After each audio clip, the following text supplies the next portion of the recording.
Good morning students. Here is your second question है, ठीक है। 5 लिखे है but it's your second question. Various generals of literature. So first of all बच्चे, what is literature की सीगा। लिटरेचर इज एन आर्ट, ठीक है। इट मीनस भी एक आर्ट है। मतलब कई बच्चों ਨੂੰ ਲੱਗਦਾ ਕਿ literature is only a language. ਆਪਾਂ ਸਿਰਫ ਇਹਦੇ ਸਾਹਿਤਿਆ ਦੀ ਗੱਲ ਕਰਦੇ ਹਾਂ। ਲਿਟਰੇਚਰ ਇਹ ਪੰਜਾਬੀ, ਹਿੰਦੀ, ਇੰਗਲਿਸ਼ ਕਿਸੇ ਵੀ ਲੈਂਗੁਏਜ ਦੇ ਵਿੱਚ ਹੋ ਸਕਦਾ ਹੈਗਾ, ਠੀਕ ਹੈ। ਹੁਣ ਤੁਸੀਂ ਮੰਨ ਲਵੋ ਵੀ ਲਿਟਰੇਚਰ ਦੇ ਵਿੱਚ ਆਪਾਂ ਪ੍ਰੋਜ਼ ਰੀਡ ਕਰਦੇ ਹਾਂ, ਆਪਾਂ ਡਰਾਮਾਜ਼ ਰੀਡ ਕਰਦੇ ਆਂਗੇ, ਠੀਕ ਹੈ। ਆਪਾਂ ਪੋਇਟਰੀ ਰੀਡ ਕਰਦੇ ਆਂਗੇ, ਬਟ ਵੀ ਇਹ ਸਿਰਫ ਇੱਕ ਲੈਂਗੁਏਜ ਨਹੀਂ ਹੈਗੀ। ਹੁਣ ਮੰਨ ਲਓ ਵੀ ਆਪਣੇ ਕੋਲ ਕੋਈ ਮੈਡੀਸਨ ਦਾ ਆਪਣੇ ਕੋਲ ਕੋਈ ਪੈਕਟ ਹੈ, ਠੀਕ ਹੈ। ਉਹਦੇ ਪਿੱਛੇ ਵੀ ਇੰਗਲਿਸ਼ ਵਰਡਸ, ਲੇਕਿਨ ਡੈਟ ਇਜ਼ ਨੋਟ ਲਿਟਰੇਚਰ। ਵੀ ਇਹ ਲਿਟਰੇਚਰ ਨਹੀਂ ਹੈਗਾ, ਠੀਕ ਹੈ। ਉਹ ਸਿਰਫ ਇੱਕ ਵਰਡਸ ਨੇਗੇ, ਉਹ ਸਿਰਫ ਇੱਕ ਲੈਂਗੁਏਜ ਆ ਗਈ। ਬਟ ਲਿਟਰੇਚਰ ਕੀ ਹੁੰਦਾ ਹੈਗਾ ਵੀ ਆਪਾਂ ਇੱਕ ਵਾਰੀ ਇੱਕ ਜਿਵੇਂ ਮੰਨ ਲਓ ਵੀ ਆਪਾਂ ਕੋਈ ਪੇਂਟਿੰਗ ਬਣਾ ਰਹੇ ਹਾਂ, ਠੀਕ ਹੈ। ਇਹ ਮਤਲਬ ਇੱਕ ਆਰਟ ਹੋ ਗਿਆ ਵੀ ਡੈਟ ਇਜ਼ ਕਾਲਡ ਲਿਟਰੇਚਰ। ਕੋਈ ਪੇਂਟਿੰਗ ਬਣਾ ਰਿਹਾ ਜਾਂ ਕੋਈ ਪੋਇਮਸ ਰਾਈਟ ਕਰਦਾ ਹੈਗਾ ਜਾਂ ਮਤਲਬ ਵੀ ਕੋਈ ਸਿੰਗਿੰਗ ਕਰਦਾ ਹੈਗਾ, ਵੀ ਆਪਾਂ ਨੂੰ ਉਹਨੂੰ ਸੁਣ ਕੇ ਜਾਂ ਆਪਾਂ ਜਿਹੜਾ ਪਰਸਨ ਕੰਮ ਕਰ ਰਿਹਾ ਵੀ ਉਹ ਉਹਨੂੰ ਕੁਛ ਨਵੇਂ ਤਰੀਕੇ ਨਾਲ ਕ੍ਰੀਏਟ ਕਰਦਾ ਹੈਗਾ, ਠੀਕ ਹੈ। ਵੀ ਤੇ ਆਪਾਂ ਨੂੰ ਲੱਗ ਰਿਹਾ ਵੀ ਹਾਂ ਵੀ ਕੁਛ ਨਵਾਂ ਹੋਇਆ, ਵੀ ਡੈਟ ਇਜ਼ ਕਾਲਡ ਲਿਟਰੇਚਰ, ਠੀਕ ਹੈ। ਤੇ ਜਿਵੇਂ ਹੁਣ ਮੰਨ ਲਓ ਵੀ ਆਪਣੇ ਕੋਲੇ ਫੋਰ ਐਗਜ਼ਾਮਪਲ ਆਪਾਂ ਇੱਕ ਵਰਡ ਯੂਜ਼ ਕਰ ਰਹੇ ਹੈਗੇ, ਜਿਵੇਂ ਕੁਛ ਕਿ ਮਤਲਬ ਵੀ ਆਪਾਂ ਕਿਸੇ ਦੀ ਮਤਲਬ ਪ੍ਰੇਜ਼ ਕਰਨੀ ਹੈ, ਕਿਸੇ ਗਰਲ ਦੀ ਲਾ ਲਓ ਜਾਂ ਤੁਸੀਂ ਕਿਸੇ ਵੀ ਹੋਰ ਪਰਸਨ ਦੀ ਲਾ ਲਓ, ਵੀ ਆਪਾਂ ਉਹਦੇ ਲਈ ਇੱਕ ਸਪੈਸ਼ਲੀ ਆਪਾਂ ਕੁਛ ਸਪੈਲਿੰਗ, ਆਪਾਂ ਕੁਛ ਨਵੇਂ ਵਰਡਸ ਯੂਜ਼ ਕਰਾਂਗੇ ਤੇ ਮਤਲਬ ਆਪਾਂ ਆਪਣੀ ਇੱਕ ਫਲੂਐਂਸੀ, ਆਪਣਾ ਇੱਕ ਆਪਣਾ ਫਲੋ ਹੋਊਗਾ ਤੇ ਆਪਾਂ ਉੱਥੇ ਲਿਟਰੇਰੀ ਵਰਡਸ ਯੂਜ਼ ਕਰਦੇ ਹੁੰਦੇ ਹੈਗੇ, ਠੀਕ ਹੈ। ਇਸ ਤੋਂ ਬਾਅਦ ਮਤਲਬ ਆਪਣੇ ਕੋਲ ਕਈ ਸਾਰੀ ਟਰਮਸ ਨੇਗੀਆਂ।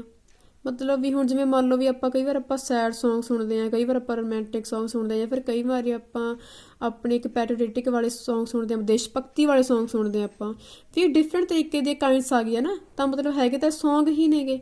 ਤਾਂ ਲਿਟਰੇਚਰ ਦੇ ਵਿੱਚ ਕੀ ਹੋਇਆ ਵੀ ਬੁੱਕਸ ਆ ਗਈਆਂ, ਨੋਵਲਸ ਨੇਗੇ, ਡਰਾਮਾਸ ਨੇਗੇ।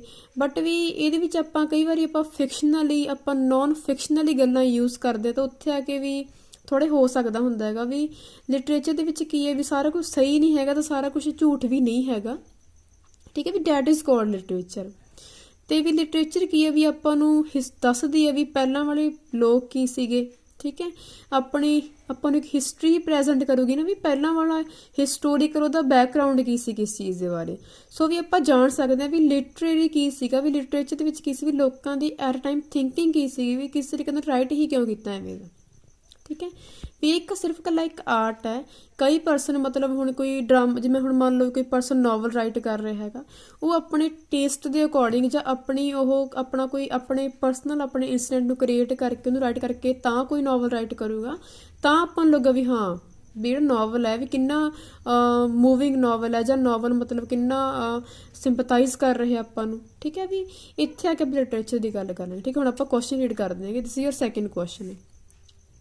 ਈਜ਼ਰਾ Pound in his polite essays, ਮਤਲਬ ਈਜ਼ਰਾ ਪਾਉਂਡ ਦੇ ਠੀਕ ਹੈ ਐਸੇਜ਼ ਨੇ। ਐਸੇ ਮਤਲਬ ਉਹ ਰਿਐਲਿਟੀ ਦੀ ਹੀ ਗੱਲ ਕਰਨਗੇ, ਠੀਕ ਹੈ। ਨਾਵਲ ਦੇ ਵਿੱਚ ਆਪਾਂ ਮਤਲਬ ਫਿਕਸ਼ਨਲ ਗੱਲ ਕਰ ਸਕਦੇ ਹਾਂ, ਆਪਾਂ ਉਹਦੇ ਵਿੱਚ ਨੋਨ ਫਿਕਸ਼ਨਲ ਗੱਲ ਵੀ ਕਰ ਸਕਦੇ ਹਾਂ। ਬਟ ਐਸੇ ਕੀ ਨੇ, ਐਸੇ ਰਿਐਲਿਟੀ ਦੇ ਵਿੱਚ ਹੀ ਹੁੰਦੇ ਨੇ। ਮਤਲਬ ਐਸੇ ਲਿਖਣਾ ਕਿਸੇ ਟੌਪਿਕ 'ਤੇ ਡਿਸਕਸ ਕਰਕੇ ਲਿਖਣਾ। ਈਜ਼ਰਾ Pound in his polite essays rightly said, great literature is simply language charged with meanings to the utmost possible degree, ਠੀਕ ਹੈ। ਮਤਲਬ ਇਹ ਇੰਪੋਰਟੈਂਟ ਲਾਈਨਸ ਨੇਗੀਆਂ। ਈਜ਼ਰਾ ਪਾਉਂਡ ਨੇ ਆਪਣੇ ਇੱਕ ਐਸੇ ਵਿੱਚ ਕਿਹਾ, ਪੋਲਾਈਟ ਐਸੇਜ਼ ਵਿੱਚ ਉਹਨੇ ਕਿਹਾ ਹੈਗਾ ਕਿ ਜਿਹੜੀ ਗ੍ਰੇਟ ਲਿਟਰੇਚਰ ਹੈਗੀ ਹੈ, ਮਤਲਬ ਇੱਕ ਮਹਾਨ ਸਾਹਿਤ ਹੈ ਆਪਣੇ ਕੋਲ, it simply language charged with meaning to the utmost possible degree. ਕਹਿੰਦੇ ਵੀ ਆਪਾਂ ਇਹਦੀ ਸਿੰਪਲੀ ਲੈਂਗੁਏਜ ਦੇ ਆਪਾਂ ਉਹਨਾਂ ਨੂੰ ਵੱਡੇ ਵੱਡੇ ਚਾਰਜਸ ਦੇ ਸਕਦੇ ਹੈਗੇ। ਮੰਨ ਲਓ ਵੀ ਇੱਕ ਲਾਈਨ ਹੈ ਤੇ ਆਪਾਂ ਉਹਦਾ ਮੀਨਿੰਗ ਕੱਢਣਾ ਹੋਊਗਾ, ਜਿਵੇਂ ਫੋਰ ਐਗਜ਼ਾਮਪਲ ਕੀ ਹੈ ਵੀ ਟੂ ਬੀ ਔਰ ਨੋਟ ਟੂ ਬੀ, ਠੀਕ ਹੈ। ਮਤਲਬ ਆਪਾਂ ਨੇ ਉਹ ਕੰਮ ਕਰਨਾ ਹੈ ਜਾਂ ਆਪਾਂ ਨੇ ਉਹ ਕੰਮ ਨਹੀਂ ਕਰਨਾ, ਦੈਟ ਇਜ਼ ਕਾਲਡ ਡੈਲੇਮਾ, ਠੀਕ ਹੈ। ਵੀ ਇਹ ਇੰਪੋਰਟੈਂਟ ਲਾਈਨਸ ਨੇਗੀਆਂ। ਵਿਲੀਅਮ ਸ਼ੇਕਸਪੀਅਰ ਦਾ ਇੱਕ ਨਾਵਲ ਹੈ, ਮੇਰੇ ਹੁਣੇ ਯਾਦ ਆਇਆ। ਉਹਦੇ ਵਿੱਚ ਕੀ ਸੀਗਾ ਵੀ ਜਿਹੜਾ ਹੈਮਲੇਟ ਸੀਗਾ, ਮਤਲਬ ਉਹਨੂੰ ਹਮੇਸ਼ਾ ਉਹ ਇੱਕ ਡੈਲਮਾ ਦੇ ਵਿੱਚ ਰਹਿੰਦਾ ਹੁੰਦਾ ਵੀ ਮੈਂ ਇਹ ਕੰਮ ਕਰਾਂ ਜਾਂ ਮੈਂ ਇਹ ਕੰਮ ਨਾ ਕਰਾਂ। ਜਿਵੇਂ ਹੁਣ ਆਪਾਂ ਕਰਦੇ ਹੁੰਦੇ, ਆਪਾਂ ਕਈ ਵਾਰੀ ਹੁੰਦਾ ਵੀ ਆਪਾਂ ਇਹ ਕੁਐਸਚਨ ਯਾਦ ਕਰੀਏ ਜਾਂ ਆਪਾਂ ਨਾ ਕਰੀਏ, ਠੀਕ ਹੈ। ਵੀ ਡੈਟ ਇਜ਼ ਕਾਲਡ ਡੈਲਮਾ। ਹੁਣ ਮੰਨ ਲਓ ਵਰਡਸ ਓਨਲੀ ਟੂ ਨੇਗੇ, ਟੂ ਬੀ ਔਰ ਨੋਟ ਟੂ ਬੀ, ਬਟ ਆਪਾਂ ਨੂੰ ਯੂਜ਼ ਕਰ ਸਕਦੇ ਹਾਂ ਵੇਰੀਅਸ ਥਿੰਗਸ ਦੇ ਉੱਪਰ। ਵੇਰੀਅਸ ਆਪਾਂ ਇਹਨੂੰ ਪਲੇਸਿਸ 'ਤੇ ਯੂਜ਼ ਕਰ ਸਕਦੇ ਹਾਂ। ਆਪਾਂ ਇਹਨੂੰ ਮਤਲਬ ਇਹ ਇੱਕ ਸਿਰਫ ਇੱਕ ਕਹਾਵਤ ਆ ਗਈ, ਇੱਕ ਫੇਬਲ ਆ ਗਈ, ਤਾਂ ਆਪਾਂ ਇਹਨੂੰ ਕਿਤੇ ਵੀ ਯੂਜ਼ ਕਰ ਸਕਦੇ ਹੈਗੇ। ਇਸ ਲਈ ਈਜ਼ਰਾ ਪਾਉਂਡ ਕਹਿੰਦਾ ਸੀਗਾ ਵੀ ਗ੍ਰੇਟ ਲਿਟਰੇਚਰ ਕੀ ਹੈ, ਸਿੰਪਲੀ ਲੈਂਗੁਏਜ ਹੈ charged with meaning to the utmost possible degree. ਠੀਕ ਹੈ, ਫਾਰਮ ਐਂਡ ਕੰਟੈਂਟ, ਲਿਟਰੇਚਰ ਦੇ ਵਿੱਚ ਕਿਹੜਾ ਫਾਰਮ ਯੂਜ਼ ਕੀਤਾ, ਕਿਹੜੇ ਕੰਟੈਂਟ ਦੀ ਗੱਲ ਕੀਤੀ ਗਈ ਹੈ, ਸਟਰਕਚਰ ਕੀ ਹੈ, and meaning are inextricably intertwined in the various genres of literature. ਇਹ ਸਾਰੇ ਹੀ ਫਾਰਮ ਨੇ, ਕਿਸ ਕੰਟੈਂਟ ਦੇ ਵਿੱਚ ਗੱਲ ਕੀਤੀ ਜਾਂਦੀ ਹੈ, ਕਿਹੜੀਆਂ ਆਪਾਂ ਟਰਮਸ ਯੂਜ਼ ਕਰ ਰਹੇ ਹਾਂ, ਕਿਹੜਾ ਸਟਰਕਚਰ ਹੈ, ਕਿਹੜਾ ਮੀਨਿੰਗ ਹੈ, ਮਤਲਬ ਇਹ ਸਾਰੀਆਂ ਹੀ ਗੱਲਾਂ ਕੀ ਨੇ, ਬਹੁਤ ਸਾਰੀਆਂ ਜਨਰਸ ਦੇ ਵਿੱਚ ਲਿਟਰੇਚਰ ਨੂੰ ਡਿਫਾਈਨ ਕਰਦੀਆਂ ਨੇਗੀਆਂ। When Pater, an accredited aesthete, one who is supposed to attach importance only to form, says that all art aspires to the condition of music। ਇਹਦੇ ਵਿੱਚ ਕੀ ਸੀ, ਕਹਿੰਦਾ ਵੀ ਹਰ ਜਿਹੜਾ ਇੱਕ ਆਰਟ ਹੁੰਦਾ ਹੈਗਾ ਉਹ ਇੱਕ ਪਰਸਨ ਨੂੰ ਐਸਪਾਇਰ ਕਰਦਾ ਹੈਗਾ, ਮਤਲਬ ਆਪਾਂ ਨੂੰ ਇੱਕ ਇੰਸਪਾਇਰ ਕਰਦਾ ਹੈਗਾ ਮਿਊਜ਼ਿਕ ਦੀ ਕਿਹੜੀ ਕੰਡੀਸ਼ਨ ਦੇ ਵਿੱਚ ਗੱਲ ਕੀਤੀ ਗਈ ਹੈਗੀ। ਹੀ ਅਨਮਿਸਟੇਕੇਬਲੀ ਮੇਨਟੇਨਸ ਦਾ ਇੰਟਰਡਿਪੈਂਡੈਂਸ ਆਫ ਮੈਟਰ ਐਂਡ ਫਾਰਮ। ਤੇ ਕਹਿੰਦੇ ਵੀ ਗਲਤੀ ਹੋਵੇ ਵੀ ਜਾਂ ਨਾ ਹੋਵੇ ਤਾਂ ਵੀ ਕਹਿੰਦੇ ਇਹ ਆਪਣੀਆਂ ਚੀਜ਼ਾਂ ਨੂੰ ਕੀ ਹੈ ਮੇਨਟੇਨ ਕਰਦਾ ਹੈਗਾ। ਮਤਲਬ ਇੱਥੇ ਜੇ ਕੋਈ ਪਰਸਨ ਤੁਸੀਂ ਲਾ ਲਓ, ਜਿਵੇਂ ਦਾ ਹੋ ਗਿਆ the work of art says Croce is always internal and that which is called external is no longer a work of art। ਕਹਿੰਦੇ ਵੀ eternal ਹੀ ਕੀ ਹੈਗਾ ਵੀ a work of art is a story ਹੈ, ਠੀਕ ਹੈ, sorry the work of art is a common story ਹੈ। ਠੀਕ ਹੈ, literature ਵਿੱਚ ਕੀ ਹੈਗਾ ਵੀ ਜਦੋਂ ਆਪਾਂ ਕੋਈ ਨੋਵਲ ਰੀਡ ਕਰਦੇ ਹਾਂ ਵੀ ਆਪਾਂ ਨੂੰ ਇੱਕ ਕੁਐਸਚਨ ਰੀਡ ਕਰਨ ਦੇ ਲਈ ਆਪਣੇ ਕੋਲ ਬਹੁਤ ਸਾਰੀ ਨੌਲੇਜ ਹੋਣੀ ਜ਼ਰੂਰੀ ਹੈ। ਇੱਥੇ ਹਰ ਇੱਕ, ਜਿਵੇਂ ਤੁਸੀਂ ਮੰਨ ਲਓ ਵੀ ਹੁਣ ਇਹ ਚੈਪਟਰ ਹੈ ਵੀ ਇਹਦੀ ਇੱਕ ਪੂਰੀ ਸਟੋਰੀ ਡਿਫਾਈਨ ਕੀਤੀ ਹੋਈ ਚੈਪਟਰ ਦੇ ਵਿੱਚ, ਵੀ ਆਪਾਂ ਸਿਰਫ ਉਹਦੀ ਇੱਕ ਐਗਜ਼ਾਮਪਲ ਯੂਜ਼ ਕਰ ਰਹੇ ਹਾਂ, just we are using here only one example, but we ਉਸ ਐਗਜ਼ਾਮਪਲ ਦੇ ਵਿੱਚ ਕੀ ਹੈ ਸਿਰਫ 4 ਵਰਡਸ ਨੇ, ਉਹ ਤੁਹਾਡੇ ਇੱਕ ਪੈਰੇ ਦੀ ਸਾਰੀ ਹੀ ਗੱਲ ਇੱਥੇ ਅੱਗੇ ਕਹਿਣਗੇ।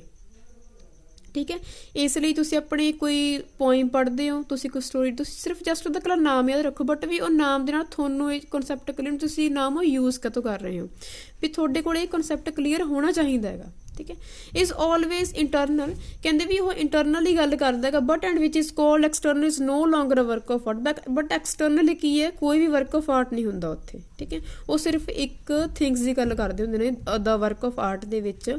ਮਤਲਬ ਇਹ ਸਟੋਰੀ ਇੱਕ ਬਹੁਤ, ਤੁਸੀਂ ਇਹਨੂੰ ਆਪਣੇ ਆਪ ਰੀਡ ਕਰ ਸਕਦੇ ਹੋ, ਕੁਐਸਚਨ ਕਾਫੀ ਲੰਬਾ ਹੋ ਜੂ ਆਪਣਾ। Literature manifests itself in various forms, ਮਤਲਬ ਉਹਦੀ ਕਾਫੀ ਸਾਰੀਆਂ ਫਾਰਮਸ ਨੇ, ਆਪਣੇ ਮੈਨੀਫੈਸਟੋ ਕ੍ਰੀਏਟ ਕਰਦਾ ਹੈ। ਪੋਇਟਰੀ ਹੈ, drama, prose, fiction, essay, short story, biography, autobiography and one act plays are the various genres of literature. ਹੁਣ ਇੱਥੇ ਕੀ ਹੈ, ਵਾਟ ਇਜ਼ ਪੋਇਟਰੀ, ਪੋਇਟਰੀ ਕੀ ਹੈ, ਵੀ ਜਰਨਲੀ ਇਵੇਡ ਦੈਟ, ਕਹਿੰਦੇ ਵੀ ਆਪਾਂ ਜਰਨਲੀ ਇਵੇਡ ਕਰਦੇ ਹਾਂ, ਆਪਾਂ ਗੱਲ ਕਰਦੇ ਹਾਂ with the words which Saint Augustine else was uttered. ਕਹਿੰਦੇ ਵੀ ਇੱਕ ਵਾਰ ਕਿਹਾ ਸੀ ਕਿਸੇ ਅਗਸਟਾਈਨ, ਠੀਕ ਹੈ, ਅਗਸਟਾਈਨ ਸੇਂਟ ਮਤਲਬ ਇੱਕ ਏਜਸ ਨੇਗੀਆਂ, ਜਿਵੇਂ ਹੁਣ ਤੁਸੀਂ ਕੁਈਨ ਐਲਿਜ਼ਾਬੈਥ ਬਾਰੇ ਸੁਣਿਆ ਹੋਣਾ, ਠੀਕ ਹੈ, ਤਾਂ ਮਤਲਬ ਉਹਨਾਂ ਦੀ ਇੱਕ ਏਜ ਸੀਗੀ, ਅਗਸਟਾਈਨ ਏਜ ਹੋ ਗਈ, ਪੈਟਰਾਈਕਨ ਏਜ ਹੋ ਗਈ। ਠੀਕ ਹੈ, ਮਤਲਬ ਇਹ ਇਹਨਾਂ ਸਾਰਿਆਂ ਦਾ ਟਾਈਮ ਪੀਰੀਅਡ ਹੈ ਇੱਕ 10 years ਆਫਟਰ, ਜਿਵੇਂ ਆਪਾਂ ਇੱਕ ਸਦੀਆਂ ਪੜ੍ਹਦੇ ਹੁੰਦੇ ਸੀ, ਮਤਲਬ ਉਸ ਤਰੀਕੇ ਦੇ ਨਾਲ। If not asked I know, if you ask me I know not. ਕਹਿੰਦਾ ਵੀ ਜੇ ਨਹੀਂ ਪੁੱਛਿਆ ਤਾਂ ਮੈਨੂੰ ਪਤਾ ਹੈ, ਇਫ ਯੂ ਆਸਕ, ਮੈਨੂੰ ਪੁੱਛ ਰਹੇ ਹੋ ਤੁਸੀਂ ਮੇਰੇ ਤੋਂ, ਆਈ ਨੋ ਨੋਟ, ਤੇ ਮੈਨੂੰ ਨਹੀਂ ਪਤਾ। But in words phrase poetry is the breath and the finer spirit of all knowledge. Wordsworth ਦਾ ਮਤਲਬ ਇੱਕ ਫਰੇਜ਼ ਹੈ, ਉਹਦੇ ਵਿੱਚ ਯੂਜ਼ ਕੀਤਾ ਗਿਆ ਕਿ ਜਿਹੜੀ ਪੋਇਟਰੀ ਹੈ, ਮਤਲਬ ਇਹ ਹਰ ਇੱਕ ਤਰੀਕੇ ਦੀ ਨੌਲੇਜ ਇਹਦੇ ਅੰਦਰ ਹੁੰਦੀ ਹੈ।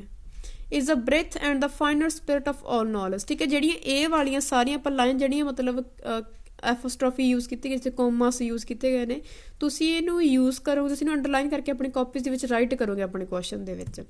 And the impassioned expression which is in the countenance of all science. ਕਹਿੰਦੇ ਵੀ ਇੱਕ ਐਵੇਂ ਦਾ ਐਕਸਪ੍ਰੈਸ਼ਨ ਕੀ ਹੈ, ਨੋਟ ਕੀਤਾ ਜਾਂਦਾ ਵੀ which is in the countenance of all sciences ਦੇ ਵਿੱਚ। The best words in the best order. ਕਹਿੰਦੇ ਵੀ ਆਪਾਂ ਇੱਕ ਬੈਸਟ ਵਰਡ ਯੂਜ਼ ਕਰਦੇ ਹਾਂ ਇੱਕ ਵਧੀਆ ਆਰਡਰ ਦੇ ਵਿੱਚ, ਦੈਟ ਇਜ਼ ਕਾਲਡ ਕੀ ਹੈ, ਪੋਇਟਰੀ। ਉਹਨੂੰ ਪੋਇਟਰੀ ਬੋਲਿਆ ਜਾਂਦਾ ਹੈ। Poetry declares Carlyle is a musical thought. ਕਹਿੰਦੇ ਵੀ ਇੱਕ ਮਿਊਜ਼ੀਕਲ ਥਾਟ ਹੈ। Poetry says Johnson is a metrical composition. ਠੀਕ ਹੈ, ਹੁਣ ਇੱਥੇ ਕੀ ਹੈ, ਰਾਈਟਰਸ ਕੀ ਨੇ, ਪੋਇਟ ਨੂੰ ਅਲੱਗ-ਅਲੱਗ ਐਗਜ਼ਾਮਪਲਸ ਦੇ ਕੇ ਉਹਨੂੰ ਡਿਫਾਈਨ ਕਰ ਰਹੇ ਨੇ। ਠੀਕ ਹੈ, ਬਟ ਮਤਲਬ ਪੋਇਟਰੀ ਕੀ ਹੈਗਾ ਵੀ ਆਪਾਂ ਜਦੋਂ ਆਪਾਂ ਕੁਛ ਰਾਈਟ ਕਰਨਾ, ਮਤਲਬ ਆਪਾਂ ਕੁਛ ਲੈ ਕੇ ਨਹੀਂ ਬੈਠੇ ਹੈਗੇ, ठीक है। मतलब भी पोइट्री एक एवें है भी एक थॉट मन सकते ਆਪਾਂ ਇਹਨੂੰ ਵੀ ਆਪਣੇ ਮਤਲਬ ਇੰਟਰਨਲੀ ਆਪਣੇ ਮਨ ਦੇ ਵਿੱਚ ਕਾਫੀ ਸਾਰੀਆਂ ਲਾਈਨਾਂ ਆ ਗਈਆਂ ਇੰਟਰਨਲੀ, ਜਸਟ ਆਪਾਂ ਉਹਨੂੰ ਸਿਰਫ ਇਕੱਲਾ ਕੰਪੋਜ਼ ਕਰਤਾ ਕੁਛ ਕੁ ਸੀਰੀਜ਼ ਬਣਾ ਕੇ, ਜਾਂ ਕੁਛ ਕੁ ਆਪਾਂ ਉਹਦੇ ਵਿੱਚ ਅਰਥਮੈਟੀਕਲ ਆਪਾਂ ਵਰਡਸ ਯੂਜ਼ ਕਰ ਲਏ, ਠੀਕ ਹੈ। ਜਿਵੇਂ ਕੁਛ ਕੁ ਜਿਵੇਂ ਸੌਂਗ ਹੁੰਦੇ ਨੇ, ਠੀਕ ਹੈ, ਲਾਈਕ ਉਵੇਂ ਦਾ। ਕਹਿੰਦੇ ਵੀ ਉੱਥੇ ਆ ਕੇ ਆਪਾਂ ਸੋਚਾਂਗੇ ਵੀ ਮਤਲਬ ਪੋਇਟਰੀ ਕੀ ਹੈ, ਕਹਿੰਦੇ ਵੀ ਆਪਣੇ ਆਪ ਵਰਡਸ ਆ ਰਹੇ ਨੇ ਆਪਣੇ ਮਾਈਂਡ ਦੇ ਵਿੱਚ, ਆਪਾਂ ਕੁਛ ਸੋਚ ਕੇ ਜਾਂ ਆਪਾਂ ਥਿੰਕਿੰਗ ਕਰਕੇ ਜਾਂ ਆਪਾਂ ਕੁਛ ਪਹਿਲਾਂ ਜਾਣ ਕੇ ਜਾਂ ਆਪਾਂ ਕੁਛ ਪਹਿਲਾਂ ਰੀਡ ਕਰਕੇ ਨਹੀਂ ਬੈਠੇ ਹੈਗੇ। ਵੀ ਪੋਇਟਰੀ ਕੀ ਹੈਗੀ, ਇੱਕ ਮਿਊਜ਼ੀਕਲ ਥਾਟ ਹੋ ਸਕਦਾ ਹੈਗਾ ਇਹ, ਠੀਕ ਹੈ। ਅਤੇ ਮਤਲਬ ਆਪਾਂ ਨੂੰ ਮੈਟ੍ਰੀਕਲੀ ਕੰਪੋਜੀਸ਼ਨ ਕਿਵੇਂ ਦੇਣਾ, ਇਹ ਆਪਣਾ ਇੱਕ ਆਈਡੀਆ ਜਾਂ ਆਪਣੇ ਵਿੱਚ ਇੱਕ ਕ੍ਰੀਏਟੀਵਿਟੀ ਹੋ ਸਕਦੀ ਹੈਗੀ। ਸੋ ਠੀਕ ਹੈ, that is called poetry. Poetry ਮੇ ਵੀ ਸਬਜੈਕਟਿਵ ਹੋ ਸਕਦੀ ਹੈ, ਪਰਸਨਲ ਹੋ ਸਕਦੀ ਹੈ, ਔਰ ਓਬਜੈਕਟਿਵ ਇੰਪਰਸਨਲ ਹੋ ਸਕਦੀ ਹੈ। ਕਿ ਸਬਜੈਕਟਿਵ ਹੋ ਗਿਆ ਬੰਦੇ ਦੇ, ਪਰਸਨਲ ਹੋ ਗਿਆ, ਓਬਜੈਕਟਿਵ ਹੋ ਗਿਆ, ਆਪਾਂ ਸਿਰਫ ਵੈਸੇ ਰਾਈਟ ਕਰ ਰਹੇ ਹਾਂ। Greek song was divided into 2 classes melic. Greek song ਕਿਨੇ ਡਿਵਾਈਡ ਹੁੰਦੇ ਨੇ 2 ਕਲਾਸਿਸ ਮੈਲਿਕ ਦੇ ਵਿੱਚ। ਔਰ ਲਿਰਿਕ songs which was sung by a single voice to the tune of a lyre and the choric song which was meant for collective singing. An ode, ਕਹਿੰਦੇ ਵੀ ਇੱਕ ode ਕੀ ਹੁੰਦੀ ਹੈਗੀ, a kind of poetic. Ode ਦਾ ਮਤਲਬ ਇੱਕ ਹਲਕਾ ਫੁਲਕਾ ਸੌਂਗ ਗਾਣਾ। is exalted in subject matter and elevated in tone and style. A sonnet is a poem of 14 lines, ਠੀਕ ਹੈ। ਇਹ ਮਤਲਬ ਸਾਰੀ ਕਾਈਂਡਸ ਹੋ ਗਈਆਂ ਪੋਇਟਰੀ ਦੀਆਂ। ਜਿਵੇਂ ਓਡ ਹੋ ਗਈ, ਸੋਨਟ ਦੇ ਵਿੱਚ ਕੀ ਹੁੰਦੀਆਂ ਨੇ 14 ਲਾਈਨਸ ਹੁੰਦੀਆਂ ਨੇਗੀਆਂ, expressing one single thought or feeling. It may be in A B B A C D and rhyme scheme, or in B A B B C, ठीक है। मतलब ਇਹ ਸਾਰੀਆਂ ਥੋੜ੍ਹੀ ਰਾਈਮ ਸਕੀਮਸ ਹੋ ਗਈਆਂ ਜਿਹੜੀ ਕਿ ਮਤਲਬ ਇੱਕ ਵਰਡਸ ਨੂੰ ਕੰਪੋਜ਼ ਕਰਨ ਵੇਲੇ ਆਪਸ ਦੇ ਵਿੱਚ ਘੱਟ ਕਰਨਗੀਆਂ। ਐਨ ਐਲਜੀ ਇਜ਼ ਅ ਬਰੀਫ ਲਿਰਿਕ, ਠੀਕ ਹੈ। ਐਲਜੀ ਹੋ ਗਿਆ ਮਤਲਬ ਇਹ ਸਾਰੀਆਂ ਟਰਮਸ ਨੇਗੀਆਂ। ਐਲਜੀ ਹੁੰਦੀ ਹੈ ਵੀ ਆਪਾਂ ਆਪਣੇ ਕਿਸੇ ਸਪੈਸ਼ਲ ਪਰਸਨ ਦੀ ਡੈਥ 'ਤੇ ਲਿਖੀ ਹੋਈ ਇੱਕ ਸੋਗ ਦੇ ਵਿੱਚ ਲਿਖੀ ਗਈ ਇੱਕ ਪੋਇਮ ਹੈ, ਤਾਂ ਮਤਲਬ ਉਹਦੀ ਕਾਈਂਡ ਨੂੰ ਆਪਾਂ ਐਲਜੀ ਬੋਲਦੇ ਹੈਗੇ, ਤਾਂ ਪੋਇਟਰੀ ਹੀ ਹੈ ਨਾ ਇਹ। In Rugby Chapel, Matthew Arnold mourns the death of his father. It's a personal elegy, ਠੀਕ ਹੈ। ਮਤਲਬ ਇਹਦੇ ਵਿੱਚ ਕੀ ਸੀ, ਰਾਈਟਰ ਨੇ ਆਪਣੇ ਇੱਕ ਫਾਦਰ ਦੇ ਉੱਪਰ ਲਿਖਿਆ, ਤਾਂ ਵੀ ਉਹ ਇੱਕ ਉਹਦੀ ਪਰਸਨਲ ਐਲਜੀ ਹੋ ਗਈ, ਠੀਕ ਹੈ, ਸਬਜੈਕਟਿਵ ਹੋ ਗਿਆ ਇਹਦੇ ਵਿੱਚ। Shelley's Adonais is a pastoral elegy. The aim of the Styles is to reform men and manners by checking or destroying the sins and follies of society in exposing them to ridicule. Satire ਕੀ ਹੈਗਾ ਵੀ ਆਪਾਂ ਵਿਅੰਗ ਤਾਂ ਕਰ ਰਹੇ ਹਾਂ, but ਆਪਾਂ ਚਾਹੁੰਦੇ ਹਾਂ ਕਿ ਆਪਾਂ ਸੋਸਾਇਟੀ ਦੇ ਵਿੱਚ ਥੋੜ੍ਹਾ ਰਿਫੋਰਮ ਕਰ ਸਕੀਏ। ਤੁਸੀਂ ਸਟਾਇਰ ਵੀ ਰੀਡ ਕੀਤਾ ਹੋਣਾ ਪਹਿਲਾਂ, ਹੈ ਨਾ।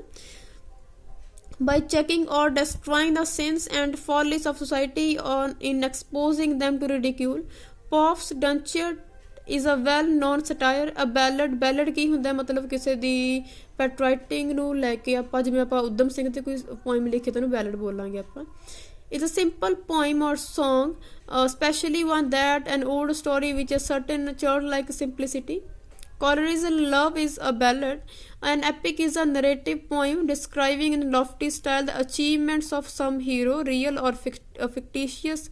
Homer's Died and Milton's Paradise Lost are two outstanding examples of epic. ਠੀਕ ਹੈ। ਐਪਿਕ ਹੁੰਦੇ ਨੇ ਵੀ ਵੱਡੇ ਵੱਡੇ ਮਹਾਕਾਵਿ ਲਿਖਣੇ, ਜਿਵੇਂ ਪੈਰਾਡਾਈਜ਼ ਲੋਸਟ ਹੋ ਗਿਆ, ਠੀਕ ਹੈ, ਇਹਨੂੰ ਐਪਿਕ ਬੋਲਦੇ ਹੁੰਦੇ ਨੇਗੇ, ਠੀਕ ਹੈ। ਤੁਸੀਂ ਕੀ ਹੈ ਬੱਚੇ, ਤੁਸੀਂ ਪਹਿਲਾਂ ਆਪਣੇ ਇਹ ਵਾਲੇ 3-4 ਪੈਰੇ ਨੇ ਇਹਨੂੰ ਕਾਈਂਡਲੀ ਧਿਆਨ ਨਾਲ ਸੁਣੋ, ਠੀਕ ਹੈ। ਬਾਰ-ਬਾਰ ਸੇਮ ਲਾਈਨਾਂ ਸੇਮ ਗੱਲਾਂ ਕਈ ਵਾਰ ਨਹੀਂ ਰਿਪੀਟ ਹੁੰਦੀਆਂ ਹੈਗੀਆਂ, ਠੀਕ ਹੈ। ਢੰਗ ਨਾਲ ਆਪਣੀ ਟਰਮਸ ਕਰੋ। ਤੁਸੀਂ ਆਪਣੇ ਟਰਮਸ ਦੇ ਐਗਜ਼ਾਮਪਲ ਤੁਸੀਂ ਆਪਣੀਆਂ ਇੱਥੇ ਯੂਜ਼ ਕਰ ਸਕਦੇ ਹੋ। ਇਹਦੇ ਵਿੱਚ ਇਹ ਵੈਰੀ ਇੱਕ ਸਿੰਪਲ ਥਿੰਗ ਹੈ। ਤੁਸੀਂ ਆਪਣਾ ਕੁਐਸਚਨ ਆਪਣੀ ਲੈਂਗੁਏਜ ਵਿੱਚ ਰਾਈਟ ਕਰ ਸਕਦੇ ਹੋ, ਕਿਉਂਕਿ ਤੁਸੀਂ BA ਫਸਟ ਈਅਰ ਕਰ ਰਹੇ ਹੋ, ਠੀਕ ਹੈ। ਤੁਸੀਂ ਬੈਚਲਰ ਡਿਗਰੀ ਕਰ ਰਹੇ ਹੋ ਇੱਕ, ਠੀਕ ਹੈ। ਸੈਕਿੰਡਲੀ ਕੀ ਹੈ, ਬਾਕੀ ਆਪਾਂ ਆਪਣਾ ਫੇਰ ਕਰਾਂਗੇ। So thanks, have a nice day.